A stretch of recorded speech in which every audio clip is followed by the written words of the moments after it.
A paz do Senhor, meus queridos irmãos. Mais uma vez nós estamos aqui para um subsídio da Escola Bíblica Dominical do segundo trimestre deste ano de 2020. É um prazer e satisfação estar convosco para o subsídio dessas lições. Dessa feita, nós vamos estar falando da lição de número 5, que tem como assunto libertos do pecado para uma nova vida com Cristo. É mais uma lição, e essa lição ela vai abranger o capítulo 2 da carta de Paulo aos Efésios. Eu convido você para ler comigo o textual da nossa lição, que está em Efésios capítulo 2, versículos 4 e 5. Que nos diz da seguinte maneira: mas Deus, que é riquíssimo em misericórdia, pelo seu muito amor com que nos amou, estando nós ainda mortos em nossas ofensas, nos vivificou juntamente com Cristo. A nossa verdade prática diz: por meio da maravilhosa graça divina, fomos libertos do pecado, perdoados e salvos da condenação, e ainda recebemos o direito à vida eterna. E nós passamos aqui para a nossa leitura bíblica em classe. Você que não tem a revista de adultos da Escola Bíblica Dominical, você pode pegar aí a sua revista e acompanhar a leitura juntamente conosco. Está na carta que Paulo escreveu aos Efésios, capítulo 2, versículos 1 a 10. Diz da seguinte maneira: e vos vivificou, estando vós mortos em ofensas e pecados, em que noutro tempo andaste segundo o curso deste mundo, segundo o príncipe das potestades do ar, do espírito que agora opera nos filhos da desobediência, entre os quais todos nós também antes andávamos nos desejos da nossa carne, fazendo a vontade da carne e dos pensamentos, e éramos por natureza filhos da ira, como outros também. Mas Deus, que é riquíssimo em misericórdia, pelo seu muito amor com que nos amou, estando nós ainda mortos em ofensas, nos vivificou juntamente com Cristo. Pela graça sois salvos. E nos ressuscitou juntamente com Ele, e nos fez assentar nos lugares celestiais em Cristo Jesus, para mostrar nos séculos vindouros as abundantes riquezas de sua graça, pela sua benignidade para conosco em Cristo Jesus. Porque pela graça sois salvos por meio da fé, e isto não vem de vós, é dom de Deus, não vem das obras, para que ninguém se glorie. Porque somos feitura sua, criados em Cristo Jesus para as boas obras, as quais Deus preparou para que andássemos nela. Louvado seja o nome do Senhor Jesus. Aqui temos, meus amados irmãos, 10 versículos da carta de Paulo aos Efésios, no capítulo 2. Eu quero que você observe comigo que no capítulo 1, Paulo apresenta um plano, um projeto de Deus para a salvação da humanidade. Depois ele faz uma oração em favor dos crentes, sobre o propósito que Deus botou.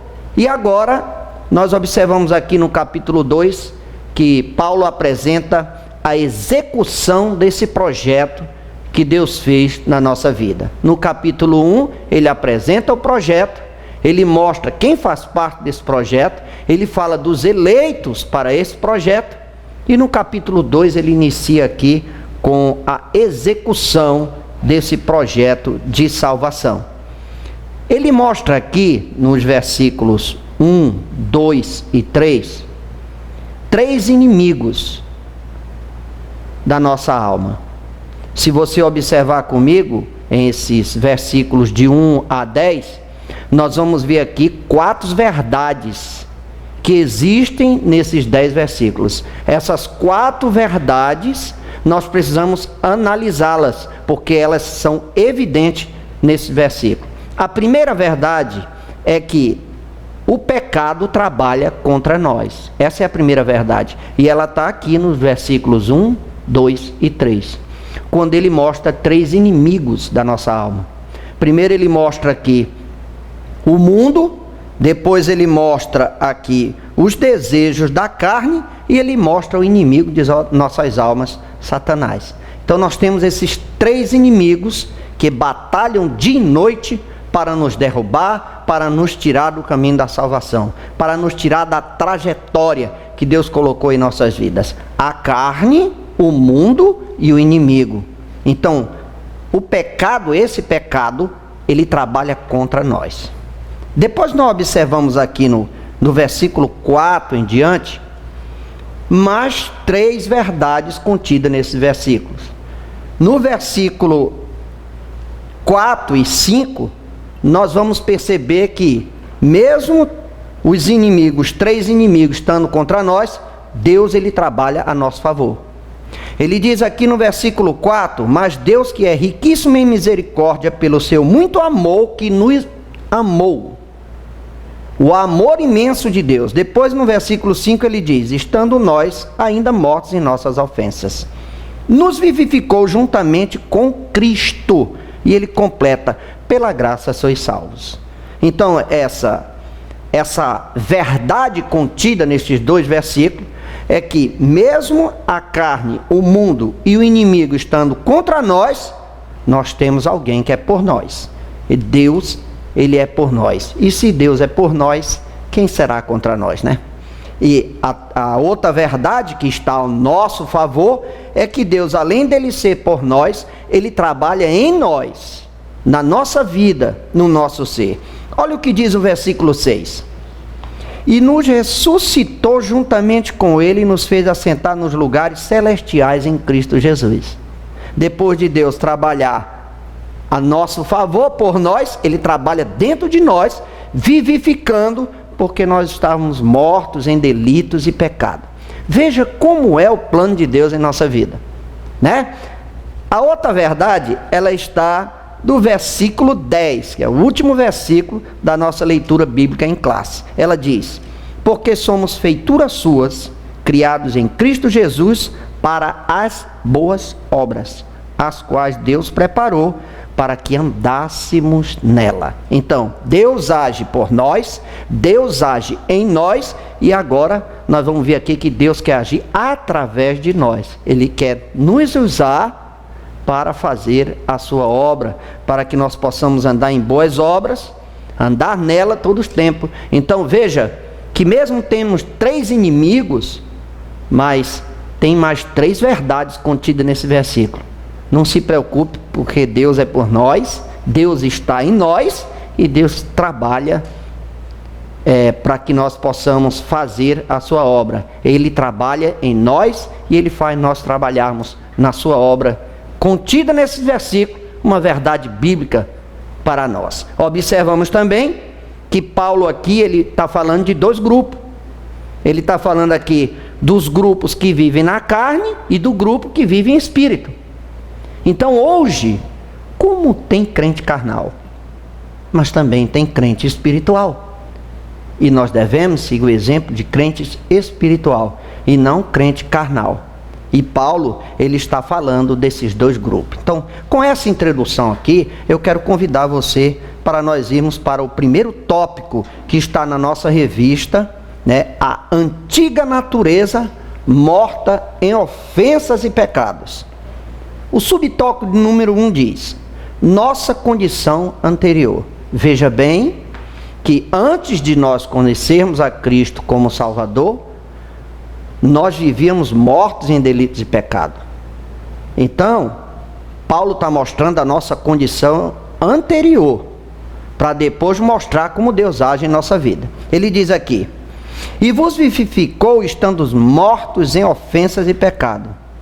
Ofensa tem o sentido do passo falso de forma deliberada, ou seja, fazer com a própria vontade. Então, quando ele fala aqui que as nossas ofensas são coisas que nós fazemos e deliberamos da nossa própria vontade.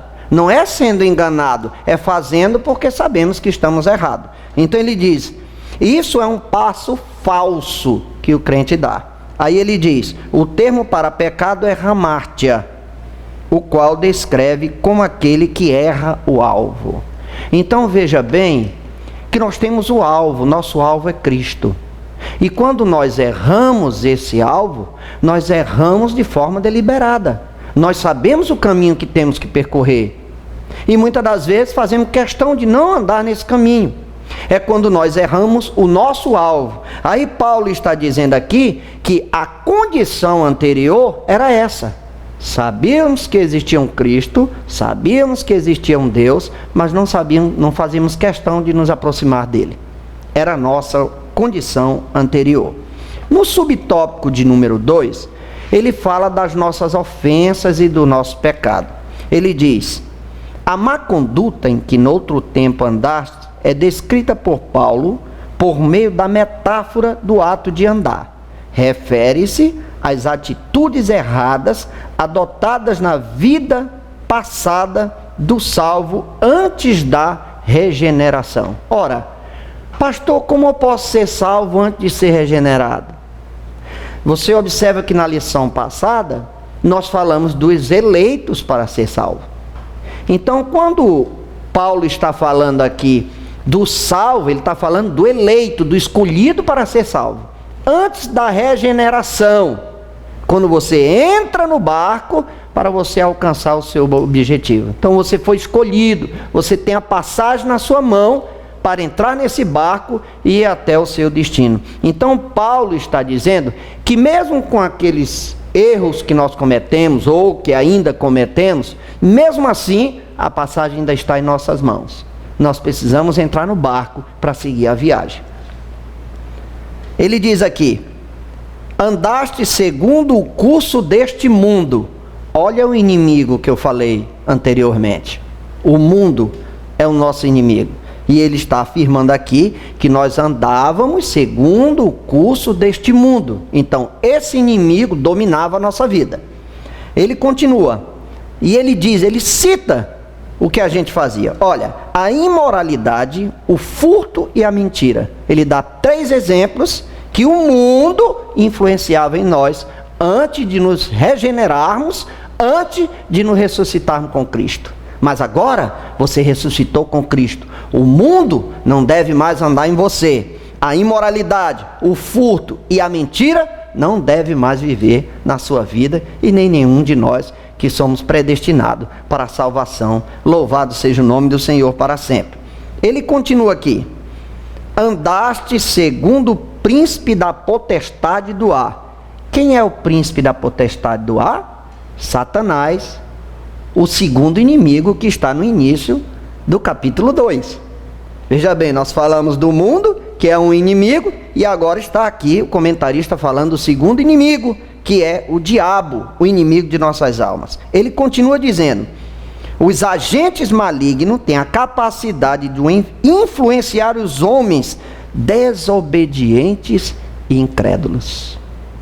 Então, homens que não temem a Deus, o mundo, Satanás e a carne têm poder de influência sobre eles.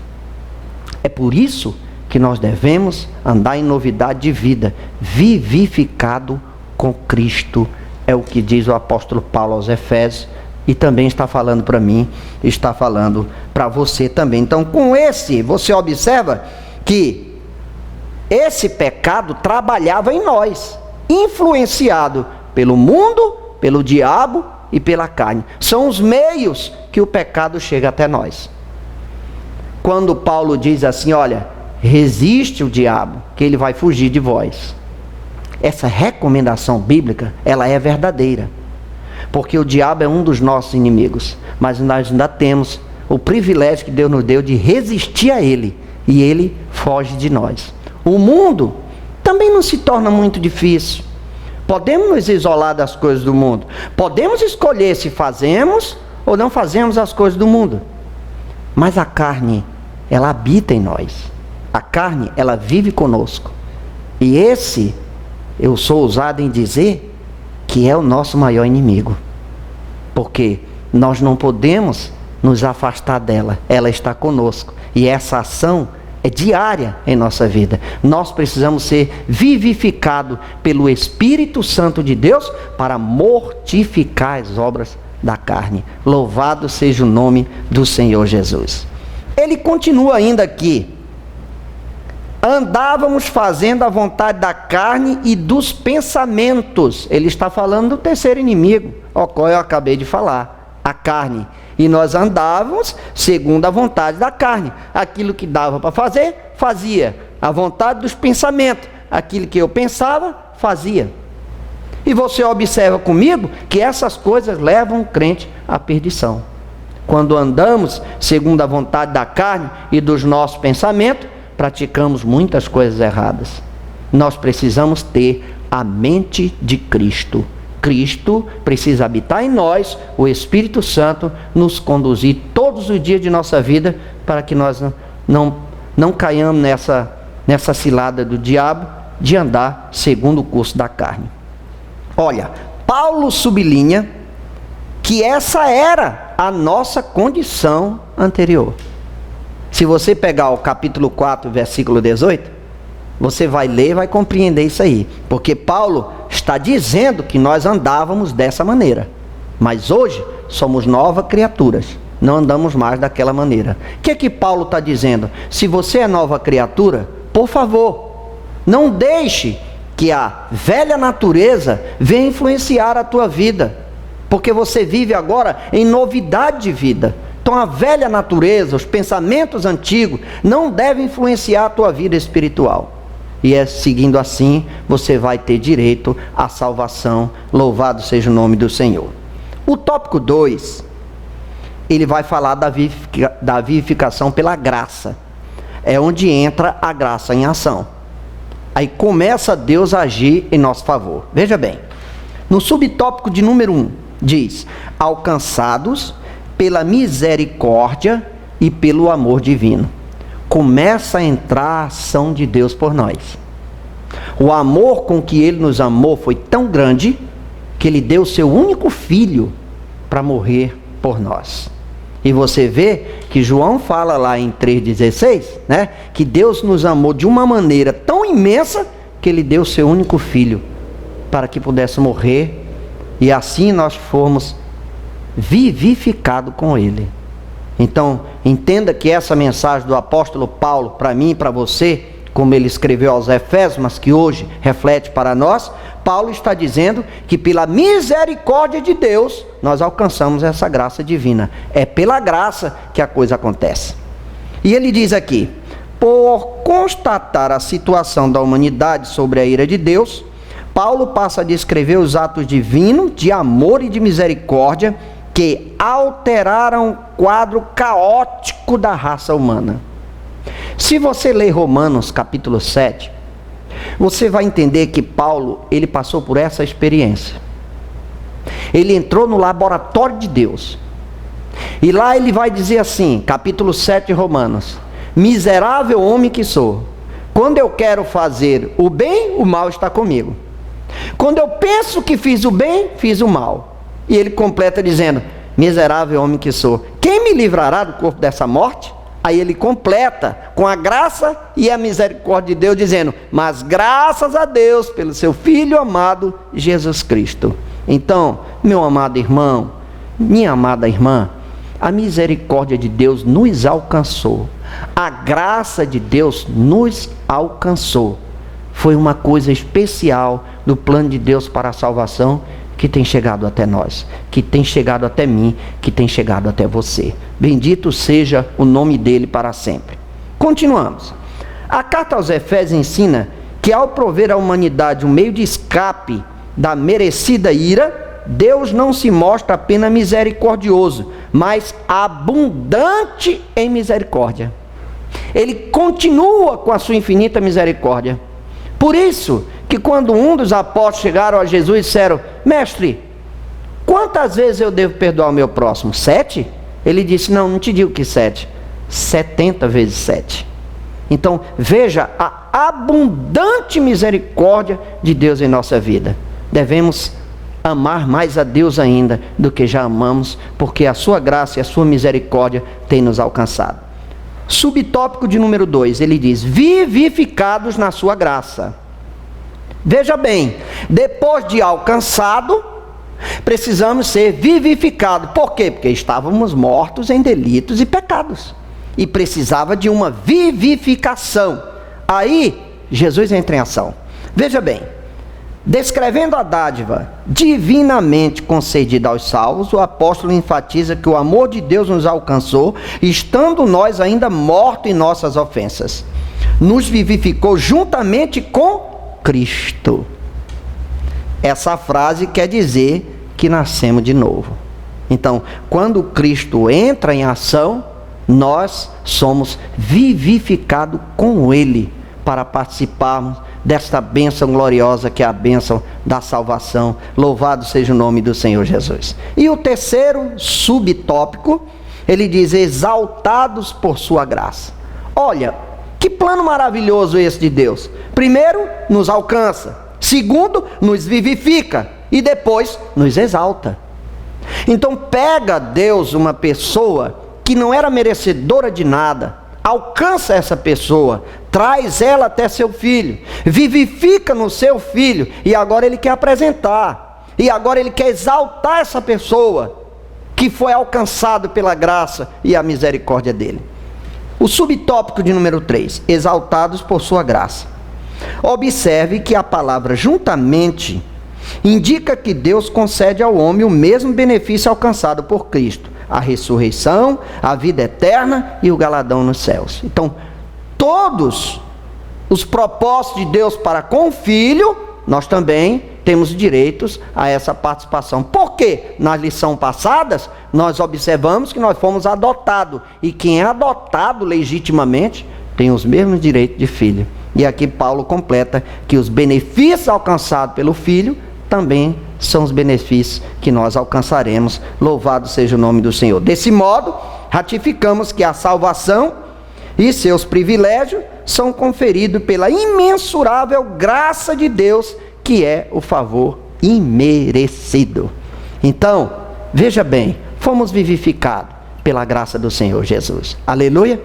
O último, o tópico de número 3, ele vai falar que a salvação não vem pelas obras.